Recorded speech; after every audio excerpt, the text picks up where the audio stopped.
Okay, so the next topic is what are the factors that are part of blood pressure? Okay, so how do we determine blood pressure? Like what's going on in your body? So the first thing is to remember that blood pressure, what it's doing is actually measuring how healthy your arteries are. Okay, so it's going to tell you whether your arteries are elastic or not. Okay, so they should expand and recoil, so stretch and bounce back like a bathing suit, right? It stretches and then it bounces back.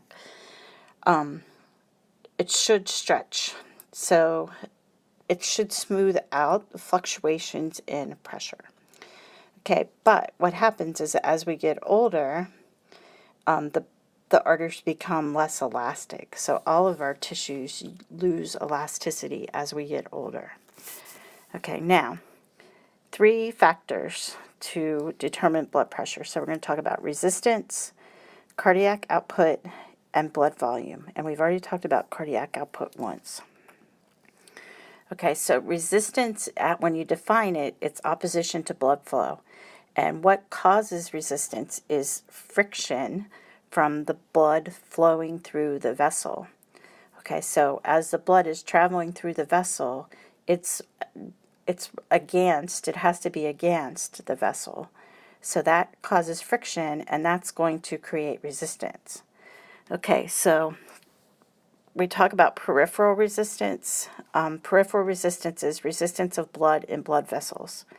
Okay, so there's a couple things that kind of play into resistance. So one of them is blood viscosity. So how thick is your blood? So you could think of like syrup or motor oil. For example, syrup. So Caro syrup is this really thick stuff, like corn syrup, right? And it would have lots of resistance. It would take a lot of energy to suck it through a straw, right? But fake maple syrup is really thin, so the viscosity of it is really low. So you could put a straw in and suck it up really fast. Okay, so viscosity.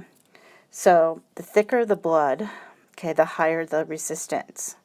And that would make the flow slower, and it would take your heart more energy, right, to pump it. So it can be caused by too many blood cells. Okay, so if someone has some sort of disorder where they have too many red blood cells, or they have too much protein in their blood, or if they're dehydrated and they have less liquid in their blood. Okay, now the opposite would be thinner blood. Okay, so that would be less resistance and easier flow. So if someone is anemic, so they have less red blood cells, okay, that would make their blood less viscous. Okay, now vessel length is going to affect vessels. Okay, so the longer the vessels are, the more resistance you have. Okay, so the longer they are, the more resistance you have. So you could think of a hose, right? And if you have a short little hose that you're squirting water out of, or you have this big long hose you got to stretch across to the garden to get to water. Okay, right? The flow here is going to be much stronger than after it goes all the way through this hose and out. Okay, so the friction along the hose or along the vessel is slowing it down. Okay, so things that affect vessel length in a human would be weight gain. Okay, so the more mass you have, the more blood you need to supply it, or more blood vessels you need. So your heart has to work harder to pump the blood through. So it'd be more like this than like this. Vessel radius.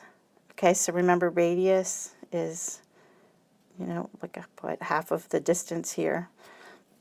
So the vessel radius, the radius we can change. Okay, so it's important in blood vessels to remember, right? Arteries